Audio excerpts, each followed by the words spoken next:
الحمد لله نحمده ونستعينه ونستغفره ونعوذ بالله من شرور أنفسنا ومن سيئات أعمالنا من يهده الله فلا مضل له ومن يضلل فلا هادي له ونشهد أن لا إله إلا الله وحده لا شريك له ونشهد أن محمدا عبده ورسوله قال الله تبارك وتعالى في شان حبيبه مخبرا وعامرا إن الله وملائكته يصلون على النبي يا أيها الذين آمنوا صلوا عليه وسلموا تسليما الصلاة والسلام عليك يا رسول الله وعلى آلك وأصحابك يا حبيب الله. حضرات گرامی، یہ سفر المظفر کا مہینہ ہے اور اس ماہ مبارک میں دنیا اسلام کی بڑی عظیم ہستیاں اپنے رب سے واصل ہوئیں، جن میں حضرت سیدنا داتا علی حجویری رحمۃ اللہ علیہ اور حضرت امام ربانی مجدد الفسانی رحمۃ اللہ علیہ اور حضرت مولانا امام احمد رضا خان بریلوی رحمۃ اللہ علیہ شامل ہیں. تمام اولیاء کاملین ہماری آنکھوں کا نور ہیں اور ہمارے ایمان پر استقامت کی ضمانت ہیں اور دنیا اور آخرت میں رب تعالیٰ تک پہنچنے کا اور واصل باللہ ہونے کا وسیلہ ہے. آج چونکہ خصوصی طور پر حضور داتا گنج بخش رحمۃ اللہ علیہ کا عرس پاک منایا جا رہا ہے، تو میں نے سوچا کہ ہم کرامات بیان کرنے کے بجائے ہم ان کی تعلیمات بیان کریں، کیونکہ کرامات تو بہت زیادہ بیان کی جاتی ہیں، لیکن جو بڑی سب سے کرامت ہے وہ آپ کی تعلیمات ہیں. کسی بھی اللہ کے ولی کی سب سے بڑی کرامت ہی اس کا دین پر استقامت اختیار کرنا ہوتا ہے. یہی وجہ ہے کہ بزرگان دین کے اندر یہ قول ہمیشہ سے مستند چلا آیا ہے کہ الاستقامت فوق الکرامہ، کہ جو استقامت ہے، دین پر قائم رہنا ہے، دین پر کھڑے رہنا ہے، دین کی تعلیمات کے مطابق زندگی گزارنا ہے، یہ کئی کرامتوں سے بڑھ کر ہے. دوستوں اور بزرگوں، یہ بزرگان دین جس طرح دنیا میں فیض تقسیم کرتے رہے، جس طرح دنیا میں لوگوں کو اللہ سے ملاتے رہے اور جس طرح دنیا میں لوگوں کی مشکلیں آسان کرتے رہے، یہ اس دنیا سے چلے جانے کے بعد بھی اسی طرح اپنی تعلیمات میں اپنی کتابوں کے ذریعے زندہ ہوتے ہیں اور اپنی روحانی توجہات کے ذریعے اپنے در پر آنے والوں کی مشکلیں آسان کرتے ہیں. میں ایک واقعہ بیان کرنے کے بعد آگے بڑھتا ہوں کہ حضرت سیدنا داتا علی حجویری رحمۃ اللہ علیہ ارشاد فرماتے ہیں کہ میں جب بھی مجھے کوئی مشکل پیش آتی تو میں حضرت سیدنا باجزید بسطامی رحمۃ اللہ علیہ کے مزار پر حاضر ہو جاتا اور ان سے توجہات طلب کرتا اور میری مشکل آسان ہو جاتی. آپ فرماتے ہیں کہ ایک مرتبہ میری مشکل کسی صورت میں حل نہیں ہو رہی تھی، بڑی تگ و دو کی، بڑی سوچ بچار کی، بڑے غور و فکر کرنے کے باوجود بھی وہ میری مشکل حل نہیں ہو رہی تھی. تو میں 30 دن کے لیے حضرت باجزید بسطامی رحمۃ اللہ علیہ کے مزار پر میں نے مجاورت اختیار کی. میں آپ کے مزار پر رہا، آپ کی توجہات حاصل کرتا رہا اور اس دوران میں اللہ رب العزت نے میری وہ مشکل آسان فرما دی. اس لیے ہمارا عقیدہ وہ ہے جو داتا علی حجویری کا ہے. ہم بغیر دلیل کے کوئی کام بھی نہیں کرتے اور اس داتا علی حجویری کا ہمارا عقیدہ ہے کہ جس نے اس برِ صغیر کے اندر توحید و رسالت و ختم نبوت کا پرچم بلند کیا اور ہزاروں لاکھوں انسانوں کو اپنی حیات مبارک میں دائرہ اسلام میں داخل کیا، اور اپنی حیات مبارکہ، ظاہری حیات مبارکہ کے بعد ہزاروں لوگوں کو، لاکھوں کروڑوں لوگوں کو ابھی بھی فیض تقسیم کر رہے ہیں۔ کئی بزرگوں کا یہ تجربہ ہے، کئی بزرگوں کا یہ تجربہ ہے جو روحانی فیوزات اور برکات والے لوگ ہیں، ان کا کئی بزرگوں کا تجربہ ہے۔ ہمارے اپنے مرشد کریم حضرت صوفی صاحب رحمۃ اللہ علیہ ارشاد فرماتے تھے کہ ہم جب بھی ہمیں کوئی مشکل پیش آتی دوران تعلیم، جب بھی کوئی مشکل پیش آتی، ہم داتا علی حجویری کے مزار پہ حاضر ہو جاتے، اللہ ہماری مشکل آسان فرما دے۔ تو اس طرح اب بھی کوئی شخص جس کو سخت ترین مہم پیش ہو، وہ حضرت داتا علی حجویری کے مزار پر کم از کم 7 جمعرات حاضری دے، اللہ تعالیٰ اس کی مشکل آسان فرما دیتا ہے۔ دوستو، وہ سیدنا داتا علی حجویری رحمۃ اللہ علیہ آداب طریقت بیان کرتے ہوئے سب سے پہلا جو طریقہ بیان کرتے ہیں وہ ہے کہ اپنی ذات اور اپنے اہل و عیال کو اس اخروی آگ سے بچاؤ۔ آپ یہ کشف المحجوب کا 25واں باب ہے، اس میں آپ نے صحبت اور اس کے آداب و احکام بیان کیے ہیں۔ یہ بڑا پڑھنے والا چیپٹر ہے، بہت غور طلب چیپٹر ہے۔ میرے تمام پیر بھائیوں سے گزارش ہے کہ وہ اس باب کو ضرور پڑھیں، ساری کشف المحجوب کو پڑھیں، کئی بار پڑھیں۔ میں آپ کو اپنا ایک ذاتی تجربہ بتاتا چلوں۔ میں نے 8ویں کلاس میں تھا تو میں نے مکتوبات شریف پڑھنے شروع کیے، 8ویں جماعت میں پڑھتا تھا تو مکتوبات شریف پڑھنے شروع کیے، تو کئی مکتوبات شریف اس وقت میرے سر سے گزر جاتے تھے اور پتہ نہیں چلتا تھا کہ یہ کیا لکھا ہوا ہے۔ میں بڑا پریشان ہوا کہ مجھے یہ کیسے سمجھ آئے۔ ایک دن اللہ تعالیٰ نے میرے دل میں یہ خیال ڈالا کہ ان کو سمجھنے کے لیے تمہیں سب سے پہلے کشف المحجوب پڑھنی چاہیے۔ پھر میں نے مکتوبات شریف کو پڑھنا بند کیا اور کشف المحجوب کو پڑھنا شروع کیا۔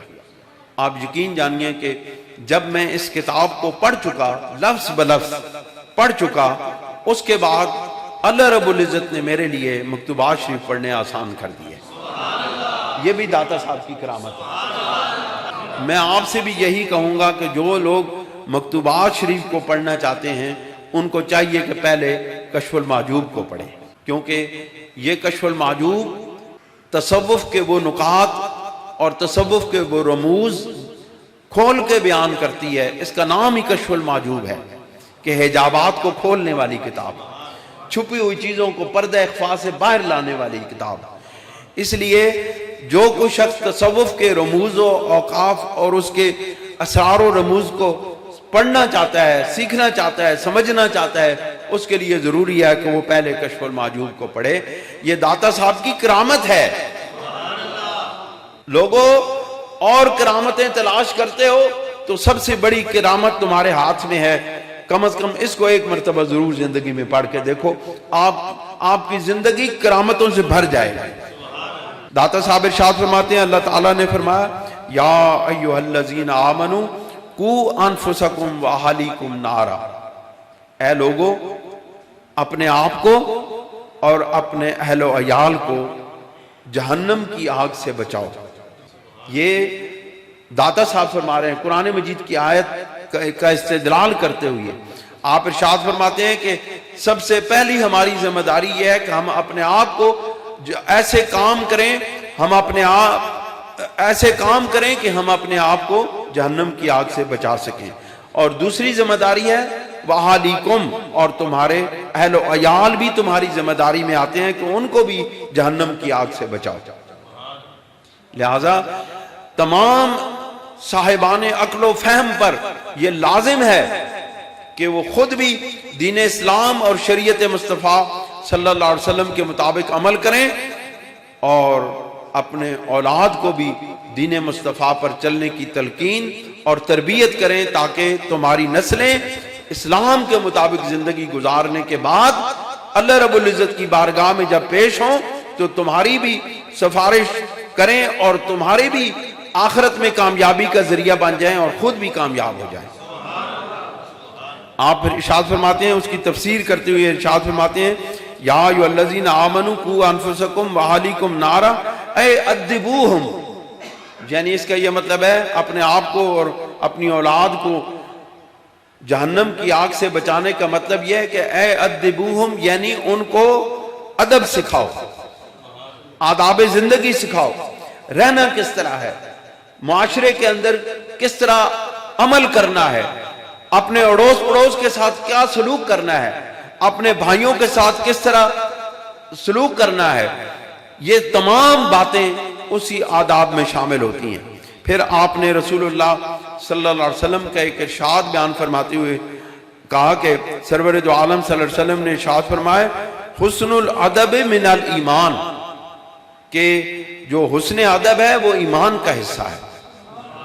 اچھے آداب زندگی، اچھے طور پر زندگی گزارنا، اچھے طور پر رہنا، یہ ایمان کا حصہ ہے۔ پھر ایک اور رسول اللہ صلی اللہ علیہ وسلم کی حدیث پاک بیان کرتے ہوئے ارشاد فرماتے ہیں کہ رسول اللہ صلی اللہ علیہ وسلم نے ارشاد فرمائے، ادبنی ربی فاحسن تعدیبی، کہ اللہ رب العزت نے مجھے بہت خوبصورت انداز میں ادب سکھایا، بہت اچھا ادب سکھایا۔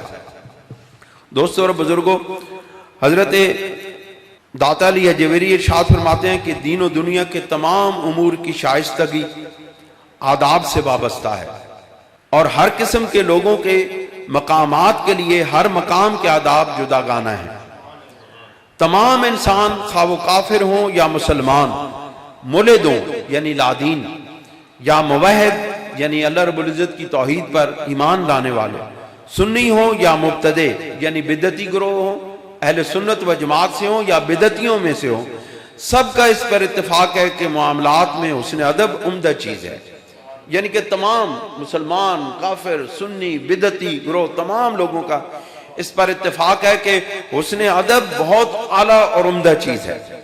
پھر آپ فرماتے ہیں، اور جہان میں کوئی رسم و رواج استعمال ادب کے بغیر ثابت نہیں ہو سکتی۔ لوگوں میں ادب ہی مروت کی حفاظت ہے۔ ایک دوسرے کے ساتھ ادب کے ساتھ پیش آئیں گے، بڑوں کا ادب کریں گے تو پھر کیا ہوگا؟ پھر یہ مروت کی حفاظت کرنے والی ہوگی، ایک دوسرے کے ساتھ پیار اور محبت میں اضافہ کرنے والی ہوگی۔ اور آپ فرماتے ہیں کہ دین میں سنت کی حفاظت اور دنیا میں عزت و احترام کی حفاظت بھی اسی ادب سے متعلق ہے۔ جب آپ کے دل کے اندر رسول اللہ صلی اللہ علیہ وسلم کا ادب ہوگا، سرور دو عالم صلی اللہ علیہ وسلم کی محبت ہوگی، عشق مصطفیٰ ہوگا، تو آپ کے دین کی حفاظت ہوگی، آپ کی سنتوں کی حفاظت کے ساتھ آپ کی دین کی حفاظت ہوگی۔ کیونکہ یاد رکھیں، جو کچھ دنیا کے اندر ملتا ہے، جو کچھ ظاہری طور پر ملتا ہے یا جو کچھ باطنی طور پر ملتا ہے، جو کچھ روحانیت ملتی ہے اور جو کچھ ظاہری طور پر انسان کو ملتا ہے، سب سنت مصطفیٰ پر عمل کی وجہ سے ملتا ہے۔ وہ شخص صاحب روحانیت ہو ہی نہیں سکتا، وہ شخص صاحب کرامت ہو ہی نہیں سکتا جو سنت رسول صلی اللہ علیہ وسلم کے مطابق زندگی نہ گزارتا ہو۔ دوستو اور بزرگوں، آپ فرماتے ہیں کہ اور دنیا میں عزت و احترام کی حفاظت بھی اسی ادب سے متعلق ہے۔ اگر دنیا کی عزت چاہتے ہو تو اسی ادب و احترام کو ملحوظ خاطر رکھو، اگر آخرت کی اور رسول اللہ صلی اللہ علیہ وسلم کی بارگاہ میں عزت و احترام چاہتے ہو، وہاں پہ مقبول ہونا چاہتے ہو، تو پھر سنت مصطفیٰ کے ادب کا خیال رکھو۔ پھر فرماتے ہیں کہ یہ تینوں ایک دوسرے سے منسلک ہیں، جس میں مروت نہ ہوگی وہ سنت کا متبع نہ ہوگا، اور جس میں سنت کی حفاظت نہ ہوگی اس میں عزت و احترام کی رعایت بھی نہ ہوگی۔ یعنی جو سنتوں پر چلنے والے لوگ ہیں، جو رسول اللہ کے اخلاق حسنہ کو اپنانے والے لوگ ہیں، جو رسول اللہ کی اتباع کرنے والے لوگ ہیں، وہی لوگ در حقیقت ادب و احترام کی رعایت کرنے والے ہیں، کیونکہ ان کو معلوم ہے کہ ہمارے سرور دو عالم صلی اللہ علیہ وسلم نے کس طرح زندگی گزاری ہے اور کیا ارشاد فرمائے ہیں۔ آپ ارشاد فرماتے ہیں کہ میں نے خراسان کے ایک شہر میں کمند نامی ایک شخص کو دیکھا جو بہت مشہور تھا۔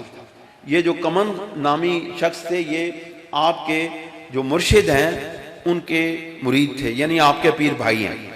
آپ فرماتے ہیں کہ میں نے ان کو دیکھا جو بہت مشہور تھا، اور لوگ اسے ادیب کمندی کہتے تھے۔ وہ بڑا صاحب فضیلت تھا، اس نے 20 سال قدموں پر کھڑے ہو کر گزارے، یعنی وہ سوائے نماز کے تشہد کے اندر بیٹھنے کے وہ شخص کبھی زمین پر بیٹھا نہیں۔ آپ فرماتے ہیں کہ اس نے 20 سال قدموں پر کھڑے ہو کر گزار دیے، سوائے نماز میں تشہد کے کبھی نہ بیٹھا۔ پھر فرماتے ہیں میں نے اس سے اس کی وجہ دریافت کی تو اس نے کہا کہ ابھی مجھے وہ درجہ حاصل نہیں ہوا کہ میں مشاہدہ حق میں بیٹھ سکوں، یعنی ابھی میں مشاہدہ حق کے اس مقام پر نہیں پہنچا ہوں کہ جہاں پر رب ذوالجلال کا دیدار، رب ذوالجلال کا مشاہدہ، اللہ رب العزت کے انوارات و تجلیات کا مشاہدہ میں بیٹھ کے کر سکوں۔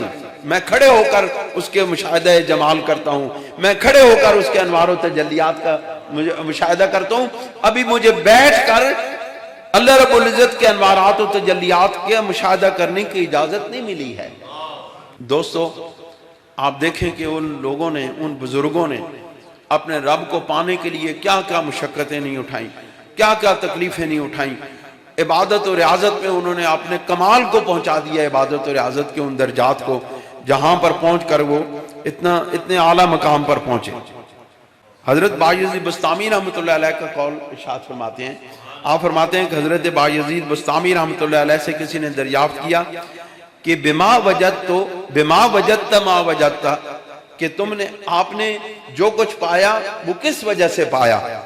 تو آپ نے ارشاد فرمایا قال بحسن صحبت مع اللہ، کہ میں نے اللہ رب العزت کی بارگاہ میں جو اچھے انداز میں صحبت اختیار کرنا کا طریقہ تھا، میں نے اس کی وجہ سے جو کچھ پایا، جو کچھ ولایت، کرامت، رب کے ساتھ وصال، رب کے ساتھ تعلق، رب کے ساتھ معیت اور قرب کے یہ جتنے تعلقات ہیں، میں نے رب کے ساتھ ایک حسن ادب کا طریقہ اختیار کرنے کے بعد اپنے یہ سب کچھ پایا ہے۔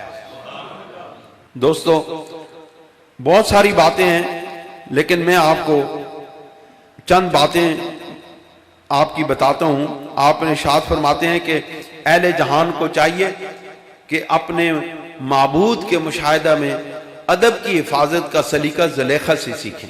جو حضرت یوسف علیہ السلام کے ساتھ جو واقعہ پیش آیا، آپ فرماتے ہیں کہ اگر کوئی ادب سیکھنا چاہے تو زلیخا سے سیکھے۔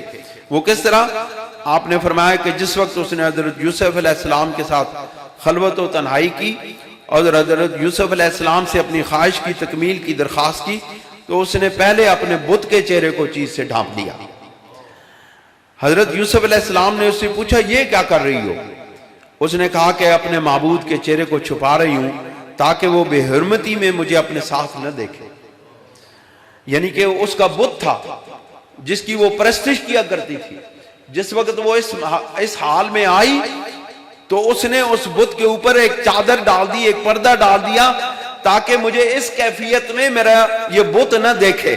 آپ فرماتے ہیں کہ اگر کسی نے اپنے رب کے ساتھ ادب سیکھنا ہے تو زلیخا سے سیکھے کہ وہ بت کے سامنے اپنے آپ کو چھپانے کے لیے ایک اپنے ہاتھ سے تراشے ہوئے بت کے اوپر چادر ڈال رہی تھی کہ وہ اس کو نہ دیکھے۔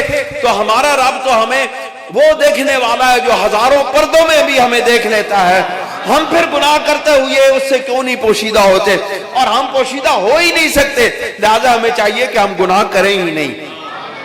آپ فرماتے ہیں کہ جب حضرت یوسف علیہ السلام اور حضرت یعقوب علیہ السلام باہم ملے، جب کئی عرصے کے بعد آپ سے پھر ملاقات ہوئی تو کیا ہوا، اور انہیں جمال یوسفی سے ہم آغوش کیا تو زلیخا کو جو ان جوان کر کے دین حق کی راہ دکھا دی، یعنی اس وقت زلیخا بوڑھی ہو چکی تھی، حضرت یوسف علیہ السلام جوان تھے، اس وقت پختہ عمر کو پہنچے ہوئے تھے، اور زلیخا اس وقت بوڑھی ہو چکی تھی۔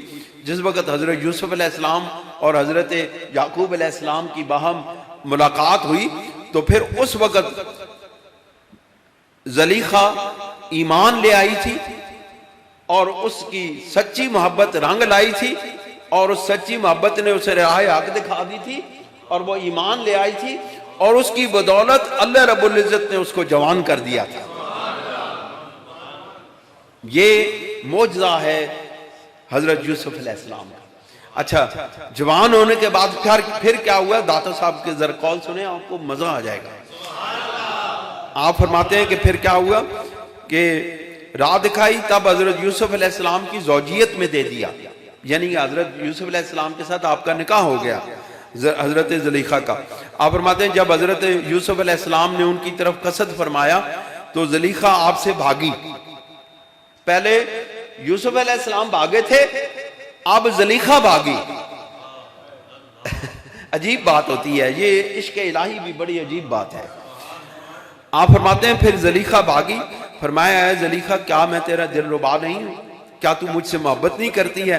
غالباً میری محبت تمہارے دل سے جاتی رہی ہے.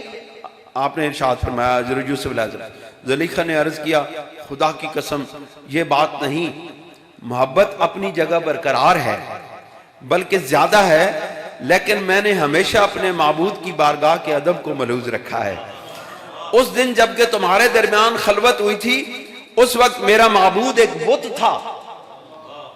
اس وقت جب خلوت ہوئی تھی، تنہائی ہوئی تھی، تو اس وقت میرا معبود ایک بت تھا اور جو قطن دیکھ نہیں سکتا تھا، مگر اس کے باوجود اس کی بے نور دو آنکھوں پر میں نے پردہ ڈال دیا تھا تاکہ بے ادبی کی تہمت مجھ پر نہ لگے. آپ فرماتی ہیں کہ اب میرا معبود ایسا ہے جو دانا بھی ہے جو بینا بھی ہے. کہتی ہے پہلے میرا معبود بت تھا، اس کی آنکھوں پر میں نے پردہ ڈال دیا تھا، اب میرا معبود وہ ہے جو دانا بھی ہے جو بینا بھی ہے، جو دیکھتا بھی ہے جو خبر بھی رکھتا ہے.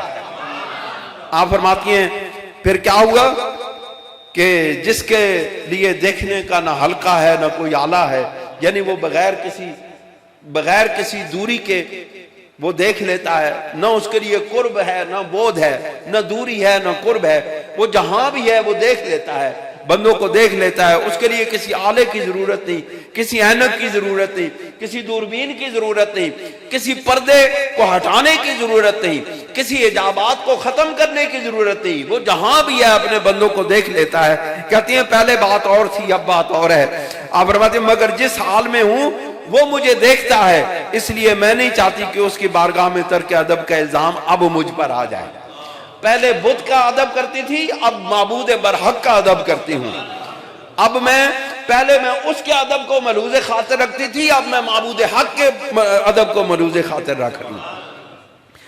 آپ فرماتے ہیں کہ حضور اکرم صلی اللہ علیہ وسلم شب معراج میں لے جایا گیا تو آپ نے حفظ ادب میں کونین کی طرف نظر نہیں کی. آپ کہتے ہیں کہ جس وقت سرور دو عالم صلی اللہ علیہ وسلم معراج پہ گئے تو آپ نے اللہ رب العزت کی بارگاہ میں پیشی کے، اللہ رب العزت کی بارگاہ میں حاضری کے ادب کو ملحوظ خاطر رکھتے ہوئے تمام کونین، تمام کائنات، تمام مخلوقات میں سے کسی ایک کی طرف بھی نظر نہ کی، کیونکہ وہاں کا ادب کا تقاضا یہ ہے، اس کے ادب کا تقاضا یہ ہے کہ صرف اسی کو دیکھا جائے، کسی اور کو نہ دیکھا جائے. آپ فرماتے ہیں کہ سرور دو عالم صلی اللہ علیہ وسلم جس وقت معراج پہ گئے تو آپ نے رب کی بارگاہ میں حاضری کے آداب کو ملحوظ خاطر رکھتے ہوئے پوری کائنات آپ کے سامنے تھی، دائیں بھی کائنات تھی، بائیں بھی کائنات تھی، نیچے بھی کائنات تھی، اوپر بھی کائنات تھی، لیکن سرور دو عالم صلی اللہ علیہ وسلم کی آنکھوں کا یہ معجزہ ہے کہ ان آنکھوں نے کسی کو بھی نہیں دیکھا. بات یہ ہے کہ بندہ چلو دائیں نہ دیکھے، بائیں نہ دیکھے، پیچھے نہ دیکھے، آگے تو دیکھتا ہی ہے. سرور دو عالم صلی اللہ علیہ وسلم کی ذرا اس پہ غور کریں، ذرا اس نقطے پہ غور کریں. سرور دو عالم صلی اللہ علیہ وسلم کی نگاہیں سامنے تو تھیں لیکن وہ کائنات، اپنے سامنے بچھی ہوئی کائنات کو بھی نہیں دیکھ رہے تھے، وہ صرف اور صرف مشاہدہ حق میں، جمال الہی کے مشاہدہ میں مستغرق تھے، اور صرف آپ کی آنکھوں میں جمال حق سمایا ہوا تھا اور کوئی چیز نظر نہیں آ رہی تھی. اور اسی کو آپ فرماتے ہیں، حضرت داتا صاحب فرماتے ہیں، اسی چیز کو اللہ رب العزت نے بیان کیا، ما زاغ البصر وما طغى، نہ آپ کی آنکھ جھپکی، نہ آپ بے پرواہ ہوئے، نہ آپ بے راہ ہوئے، نہ راستہ بھٹکے، نہ راستہ دائیں بائیں ہوئے، نہ آپ کی نگاہ بھٹکی. یعنی کہ نگاہ بھٹکنا پہلے ہوتا ہے، راستہ بھٹکنا بعد میں ہوتا ہے.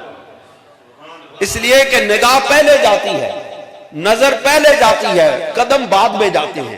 نہ آپ کی نگاہ دائیں بائیں ہوئی پھر نہ اس کے نتیجے میں آپ کے قدم ڈگمگائے، وہ سیدھا بارگاہ الہی میں حاضر ہوئی ہے، سیدھا بارگاہ الہی میں واصل ہوئی ہے.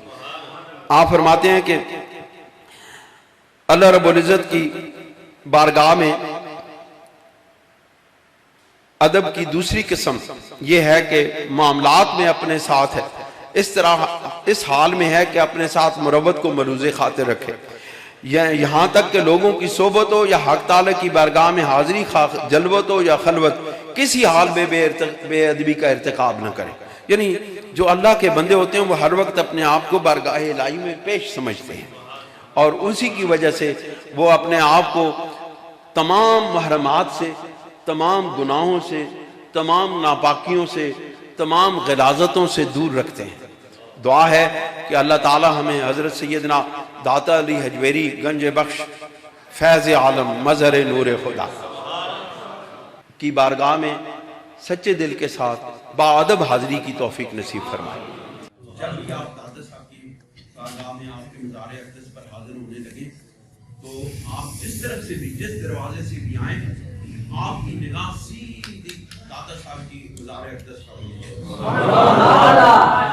کیونکہ بزرگوں کا ادب یہی ہے کہ جب ان کی بارگاہ میں حاضر ہوا جائے صرف انہی کو دیکھا جائے، اور دعا ہے کہ اللہ تعالیٰ سب کو ان عظیم ہستیوں کی بارگاہ میں حاضری کی صحیح طور پر بہادر حاضری کی، باوضو ہو کر حاضری کی توفیق۔ جب ہم اس طرح حاضری پیش کریں گے تو انشاءاللہ العزیز انہی کی دکھ ہے، انہی ہستیوں کی دکھ ہے جنہوں نے ہمیں یہ تعلیم دی ہے کہ جس وقت آپ کسی بزرگ کی، کسی اللہ کے ولی کی بارگاہ میں حاضر ہوتے ہیں تو سچے دل کے ساتھ، دوسرے دل کے ساتھ جو بھی آپ دعا کرتے ہیں اللہ اس کو قبول کرتا ہے۔